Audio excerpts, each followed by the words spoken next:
Amén. Que así sea. Que sea la palabra de Dios la que escuchemos en esta mañana.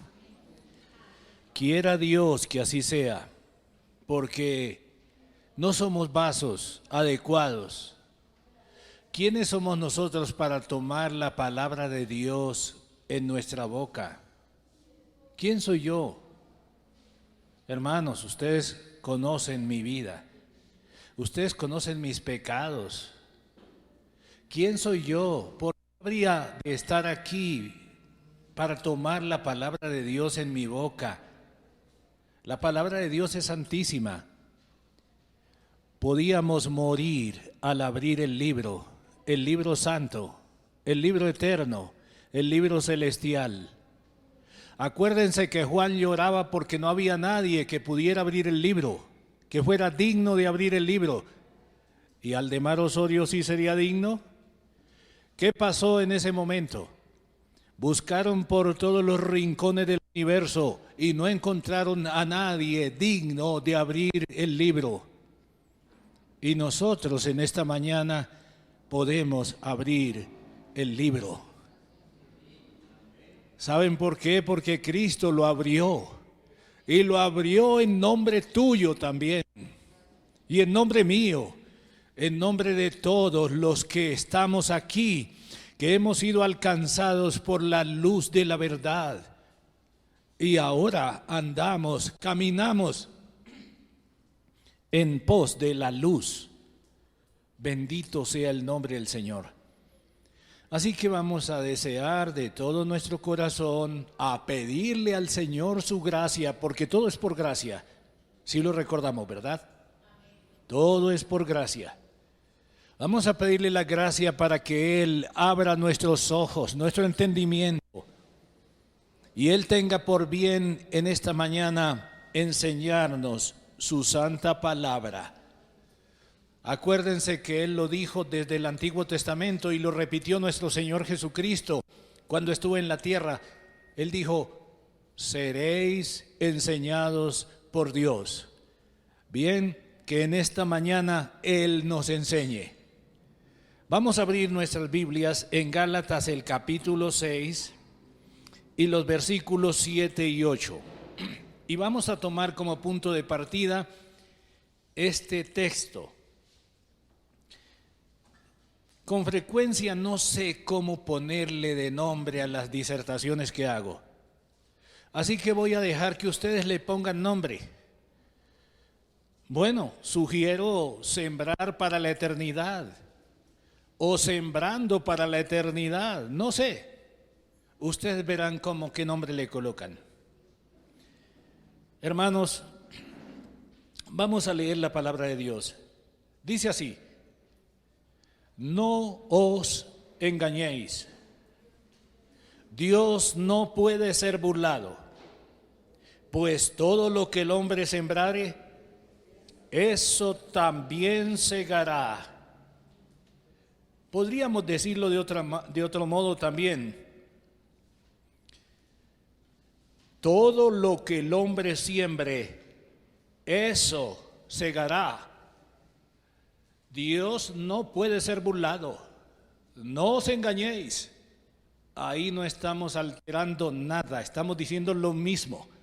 Solo cambiamos el orden para hacerle una trampa a nuestra mente que a veces se vuelve tan mecánica y damos por hechas todas las cosas, y esa no es una buena idea, dar por hechas las cosas. Siempre tenemos que preguntarnos qué significa lo que estamos leyendo. ¿Me hice entender, hermanos? Bien, volvamos a leer. No os engañéis, Dios no puede ser burlado, pues todo lo que el hombre sembrare, eso también segará o cosechará. Porque el que siembra para su carne, de la carne segará corrupción, perdición, maldición, dolor, todo lo que quepa dentro de esto de corrupción. Mas el que siembra para el Espíritu, del Espíritu segará vida eterna. Aleluya. Que el Señor nos enseñe en esta mañana a través de su santa palabra. Vamos a reflexionar un poco en torno a este pensamiento. En esta vida todos y cada uno de nosotros somos sembradores. Inevitablemente, querramos o no, propongámonos o no, estamos sembrando. ¿Estamos sembrando para vida eterna o estamos sembrando para perdición, para corrupción? Pero estamos sembrando. Si hemos nacido de Dios, es decir, si se operó un milagro de Dios en el corazón de nuestra vida, es decir, que fuimos creados nuevamente, entonces somos hijos de Dios. En este caso estamos sembrando más o sembrando menos, pero en todo caso estamos sembrando para la eternidad. Sí, porque hay unos hermanos, la fe es un don de Dios, pero hay unos hermanos que han sido mucho más responsables que nosotros, como el hermano Daniel, el profeta, como el hermano, ¿a quién más se les ocurre a ustedes? El hermano Juan el Bautista, ¿no? El hermano José. Sí, fueron adelantadísimos en la fe. Y esos, el hermano Abraham, sí señor. Esos hermanos sembraron más para vida eterna que muchas veces nosotros. ¿Comprenden la diferencia? Esa es la responsabilidad. Es que no estamos programados, no somos máquinas, se nos dio libertad. No pudimos venir a Cristo por nuestra propia libertad. Él tuvo que traernos, pero una vez en Cristo podemos hacer más o hacer menos. Y muchas veces lamentablemente hacemos menos. No hemos sido diligentes en lo que requiere diligencia. Bien, si hemos nacido de Dios, entonces estamos sembrando para la eternidad. Sembrando más o sembrando menos, pero alabado sea Dios, estamos sembrando para la eternidad. Bien, pero si en usted todavía no se ha operado ese milagro de la nueva creación en su vida, porque eso es lo que tiene que suceder, es necesario nacer de nuevo.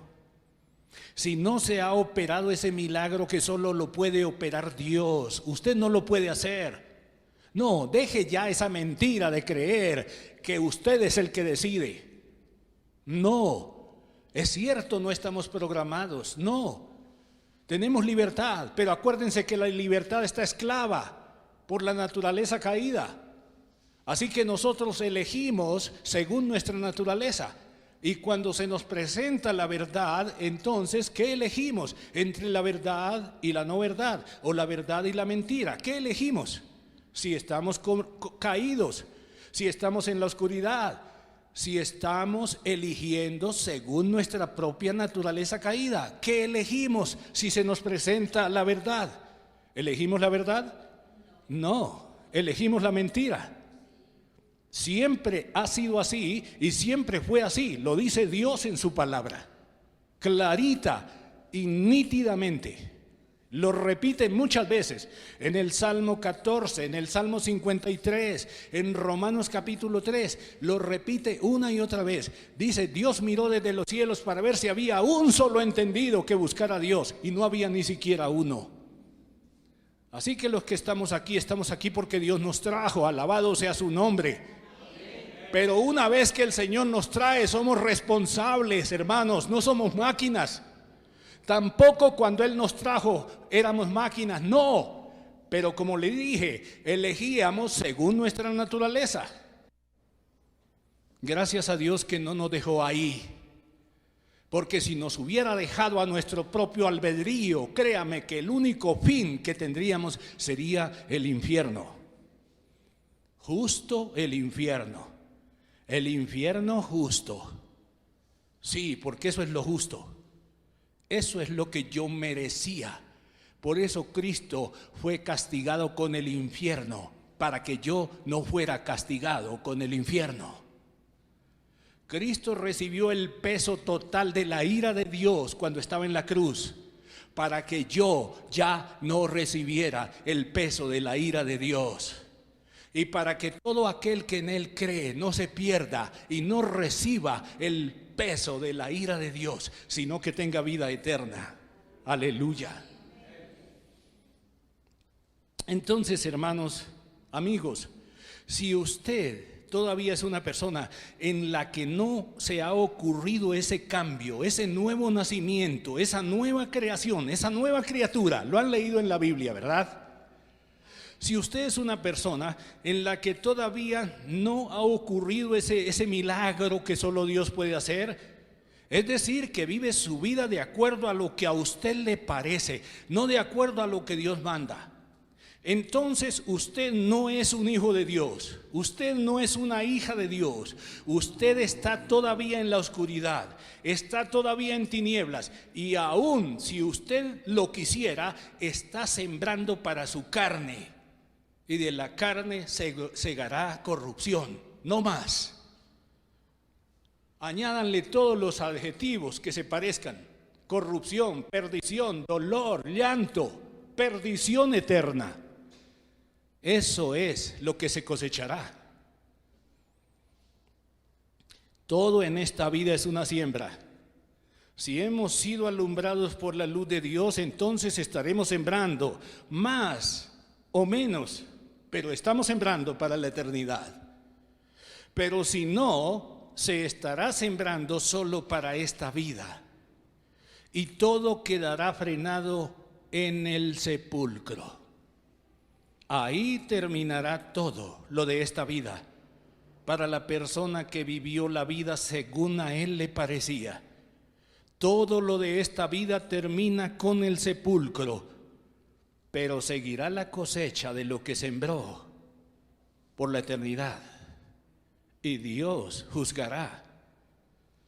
Todos y cada uno de nosotros nos hemos dedicado a hacer algo, alguna actividad, algo que nos dé para vivir, ¿verdad? En la mayoría de los casos la vida se nos ha ido ocupados de lleno en tratar de conseguir el pan de cada día, ¿no es así? Pero ¿eso es todo lo mejor que se puede hacer en esta vida? Claro que no. Lo más grande y más importante a lo cual podamos dedicar nuestra vida es a sembrar para la eternidad, no solo para sobrevivir en esta vida. ¿Tiene usted un buen empleo? Dale gracias a Dios por su empleo, pero eso no es el todo de su vida. ¿Tiene usted un buen negocio? Dele gracias a Dios por ese buen negocio, pero ese no es el fin de su vida. Eso se va a quedar en el sepulcro o con el sepulcro. Tiene que poner eso que Dios le ha dado al servicio de Dios, al servicio de la causa de Dios, al servicio del reino de Dios, al servicio de la empresa de Dios, y entonces estará sembrando para cosechar en la eternidad. Entonces el sepulcro no le podrá arrebatar aquello para lo cual usted se dedicó en esta vida. Yo estoy tratando de dedicarme a eso hace varios años, y gracias a Dios el Señor me dio una ayuda idónea que me está sobando las orejas a cada momento. Me está diciendo: Alde, recuerda a lo que debes estar más dedicado. Alde, dedícale menos tiempo al negocio. Alde, acuérdate. Y bueno, gracias a Dios, haya regañadientes, todo eso me sirve. Muy difícil, sí, somos tercos, necios, pero tenemos que dedicarnos más a lo que vinimos, a lo que Dios nos trajo. ¿Por qué lo trajo Dios a usted? Quiero compartirles la experiencia que tuve con un hombre de una panadería cerca de las oficinas que teníamos con Rosita, ahí en Puente Aranda. Un día me fui por la mañana, como las 8 de la mañana, y quise buscar a ver dónde conseguía unos panes calientes. Y preciso, como a cuadra y media de la oficina, había un señor con una puertica pequeña, con una panadería y muy poquitos panes, pero se veían ricos. Unos roscones se veían ricos. Y entonces le dije, vea, yo no sabía que usted tenía esta panadería aquí. Dijo, sí, la tenemos hace tiempo. Le dije, ¿hace cuánto? Dijo, hace 25 años. Le dije, ¿a qué horas abren? Dijo, a las 5 de la mañana. Claro, mucha gente va para las empresas y algunas personas llegan, bueno, todas, la mayoría llegan antes de las 6 de la mañana, entran a las 6 de la mañana. Entonces tienen que tener abierto para la gente que llega a esas horas. Abrimos desde las 5 de la mañana. ¿Y a qué hora cierran? Cerramos a las 8 de la noche. Sí, mucha gente se va después de las 6 de la tarde. Entonces tienen abierto hasta las 7 de la noche.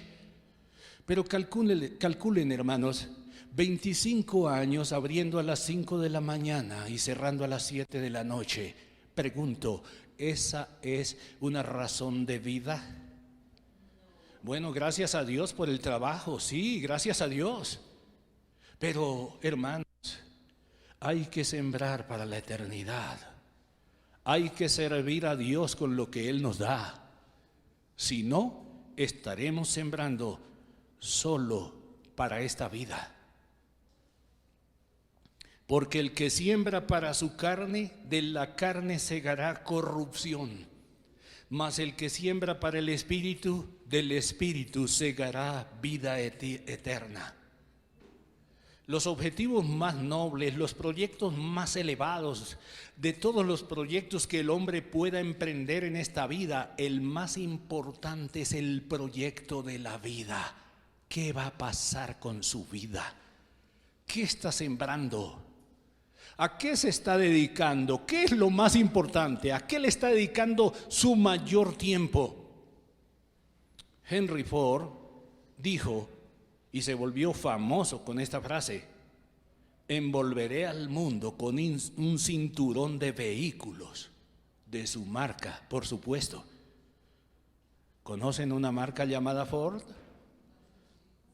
Bueno, Elon Musk, ¿saben quién es, no?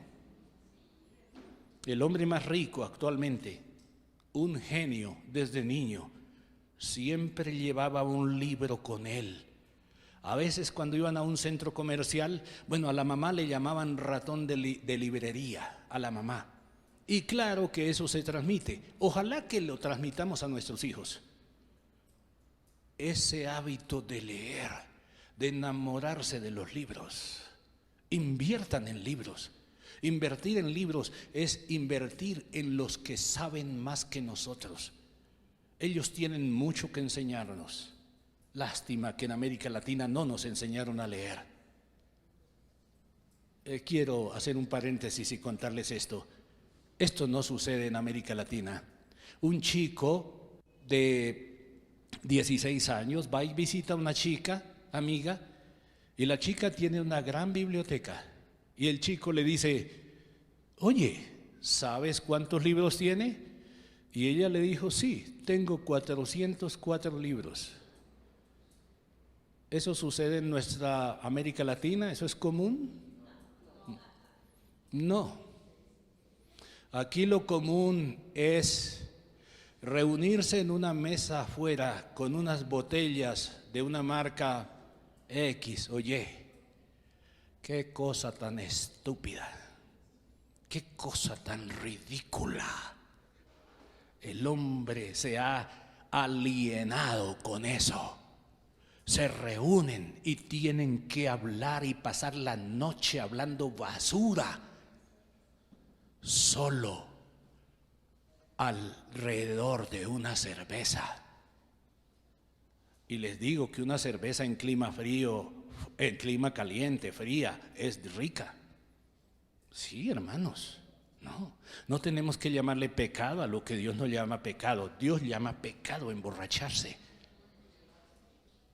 Hermanos, este Elon Musk, regreso a la historia de Elon Musk, un genio de niño, siempre llevaba un libro consigo. A veces en un centro comercial se les perdía y ellas comenzaban a buscarlo, lo encontraban por ahí en unas escaleras leyendo. Hermanos, no recuerdo cuántas páginas tiene la Enciclopedia Británica, pero él se la leyó toda. ¿Edgar recuerda cuántas páginas tiene? No. Es la enciclopedia más importante del mundo. Y él se la leyó toda.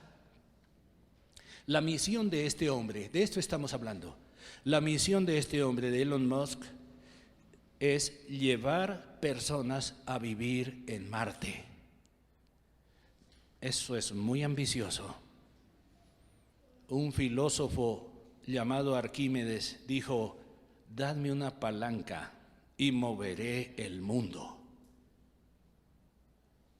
Esos son proyectos grandes. Sí, el hombre es capaz de cosas muy grandes, hermanos, pero todo eso es pequeño si no estamos sembrando en el reino de los cielos. Todo eso vale nada.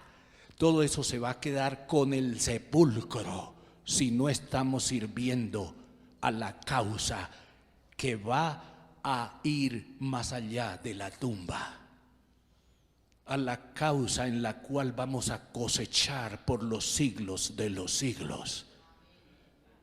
Hermanos, ningún proyecto de estos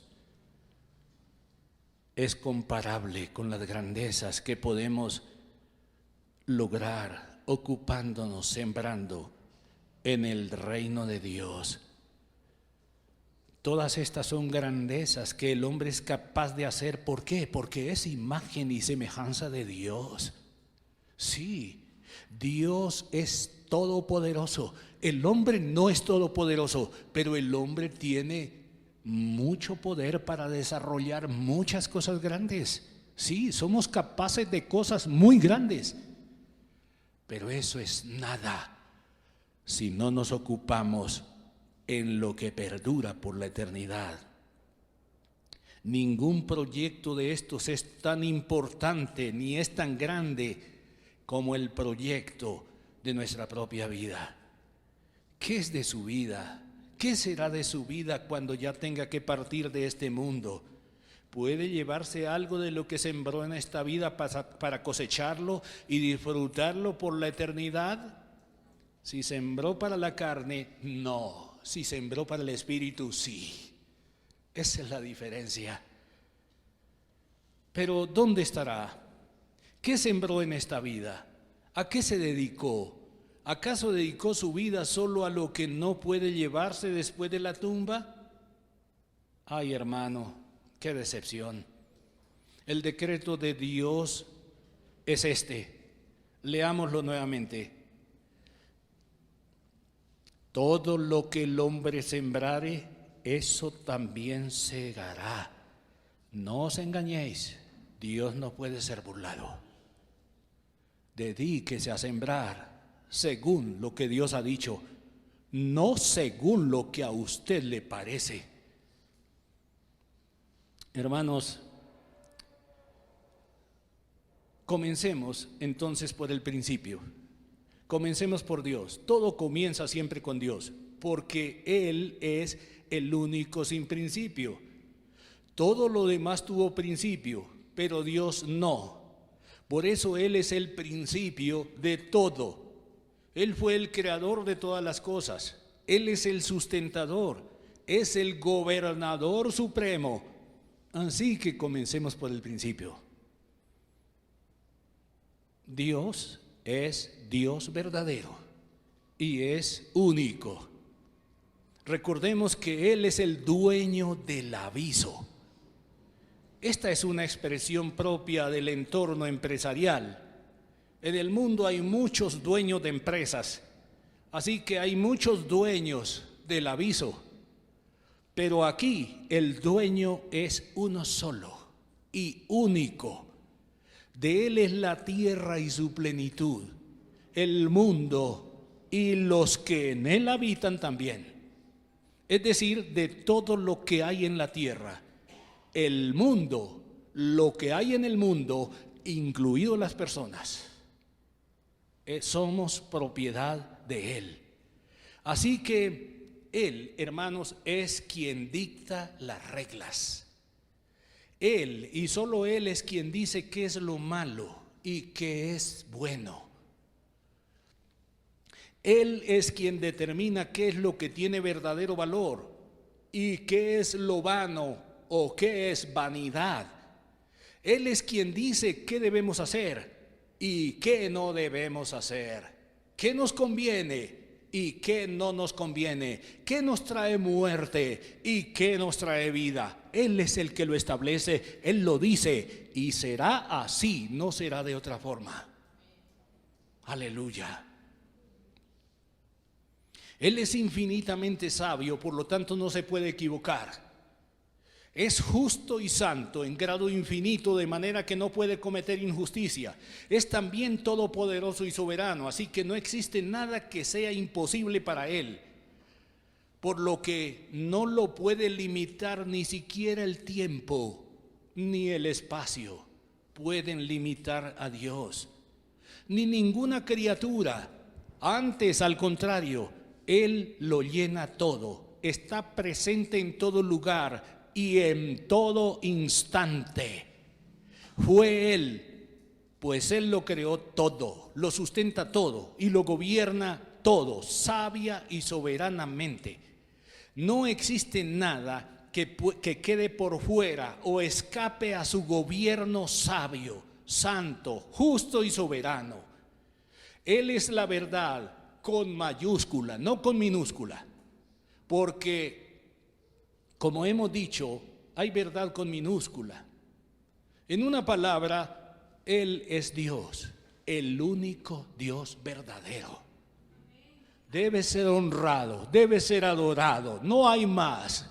Usted puede decirle, no, yo no quiero hacerlo, pero va al abismo, está de espaldas a la vida, y de espaldas a la vida está la muerte, y la muerte eterna.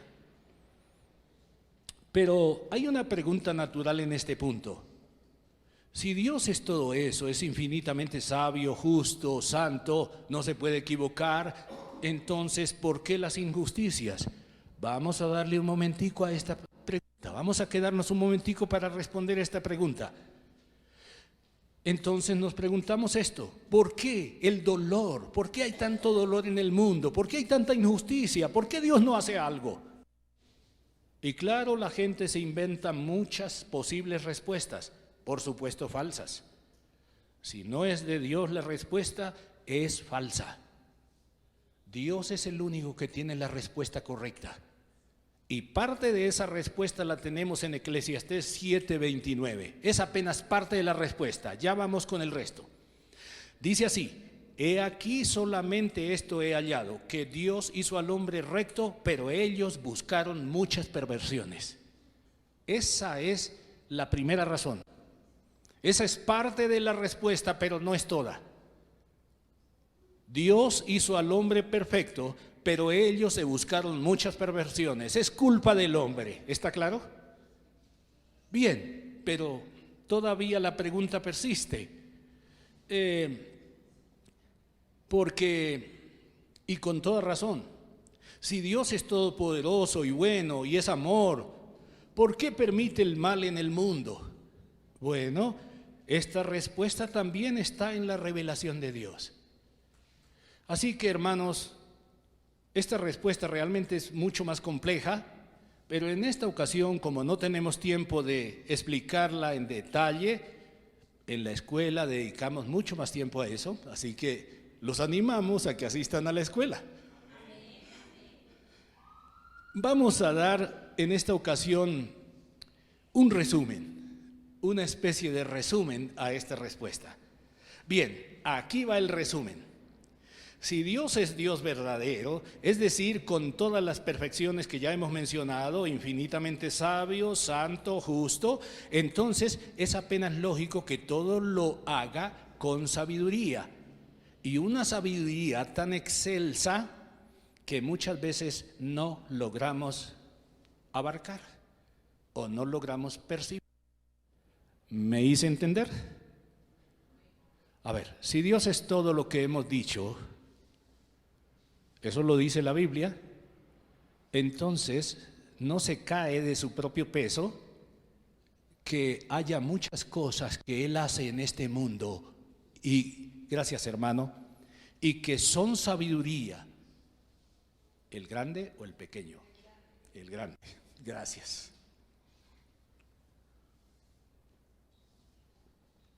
Gracias hermanos. Si Dios es infinitamente sabio, si Dios es infinito en todo, no está limitado por nada ni por nadie, mientras que yo soy finito, ¿no es apenas normal que yo no pueda captar la sabiduría que Él hace en cosas que a mí me parecen contradictorias? Le voy a contar un caso que me sucedió una vez. Yo hacía cortinas. Y hacía unas cortinas muy bonitas. Había conseguido unos catálogos de los Estados Unidos donde se ven esas cortinas bellísimas. Y entonces yo le hacía esas cortinas a las personas. Y una vez una persona me encargó uno de esos juegos de cortinas para su apartamento. Y estaba yo instalándoselas y ella, que no quería perderse, la señora de la casa, no quería perderse puntada de lo que yo estaba haciendo. Y claro, cuando yo lo estaba haciendo al principio, pues eso se veía feo. Y cuando yo colgué las cortinas así sin arreglarlas, entonces eso se veía feo.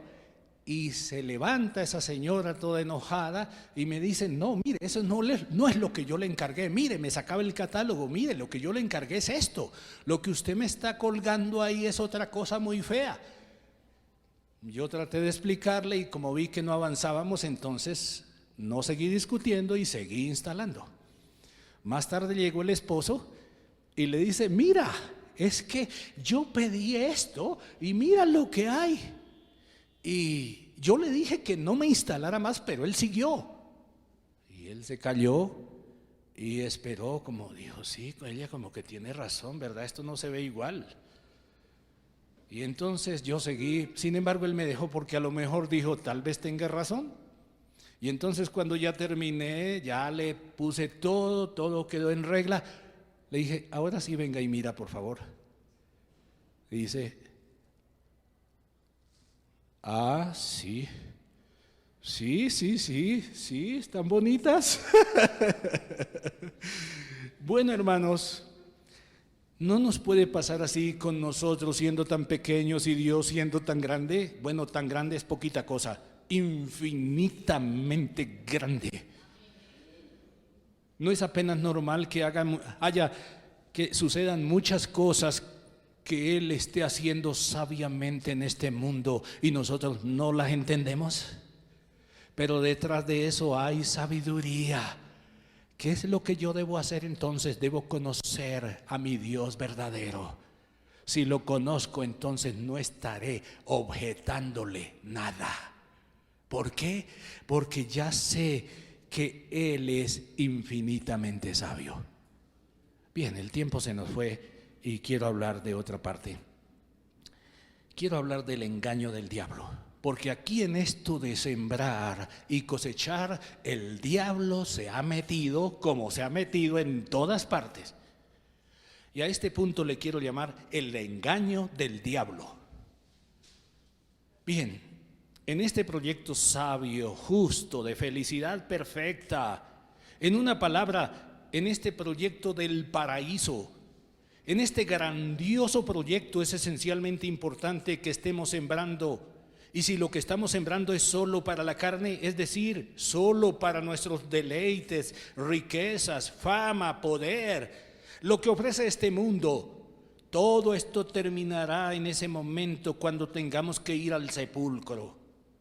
O estamos sembrando para la eternidad, ocupándonos en lo que el infinitamente sabio y buen Dios dice. Vamos a ver por un momento el engaño del diablo. Y vamos a comenzar por el diablo. El diablo es una palabra en griego que significa adversario. En hebreo es Satán o Satanás, es la misma, pero tiene el mismo significado, adversario. Es decir, el enemigo de toda verdad y por tanto enemigo de la vida, porque la verdad es la vida y la verdad es también el fundamento de la justicia. No puede haber justicia sin verdad, de manera que sin verdad no puede haber entonces justicia. Así que Él es enemigo de toda justicia. finalmente es enemigo de toda paz, porque si no hay justicia, tampoco puede haber paz. Ese es el orden correcto que establece la revelación de Dios. Por esto el diablo, el adversario, es enemigo de la verdad, de todo lo justo, de la paz y, por supuesto, enemigo de la vida. Esta no es una verdad simplemente religiosa que solo debe ser tenida en cuenta en los templos religiosos, pero que nada tiene que ver con la sociedad o con el gobierno. No, hermanos, esto tiene que ver. Este es un tema. Esta es una verdad absoluta que debe regir los principios de la política, del buen gobierno, de la sociedad en todas sus áreas, y tiene que ver con la cultura, con todo lo que hay en la sociedad.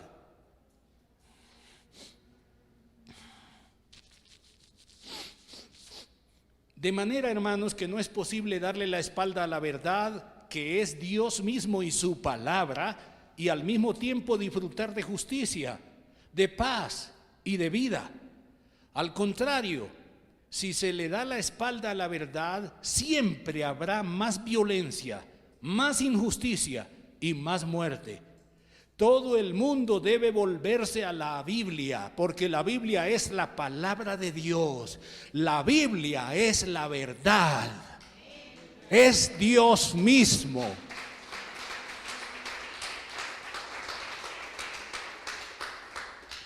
La Biblia es Cristo mismo. La palabra de Dios es el verbo hecho carne. Estamos diciendo entonces que la verdad, o eso de la palabra de Dios, o eso de Dios, es una cuestión que no está limitado a los templos religiosos. No, debe estar en la sociedad entera, si es que queremos la vida, la justicia y la paz. Esto es para la cultura. Esto es para la civilización verdadera. ¿Sabemos qué es eso de civilización? Hombre civilizado, ¿no? Cultura civilizada.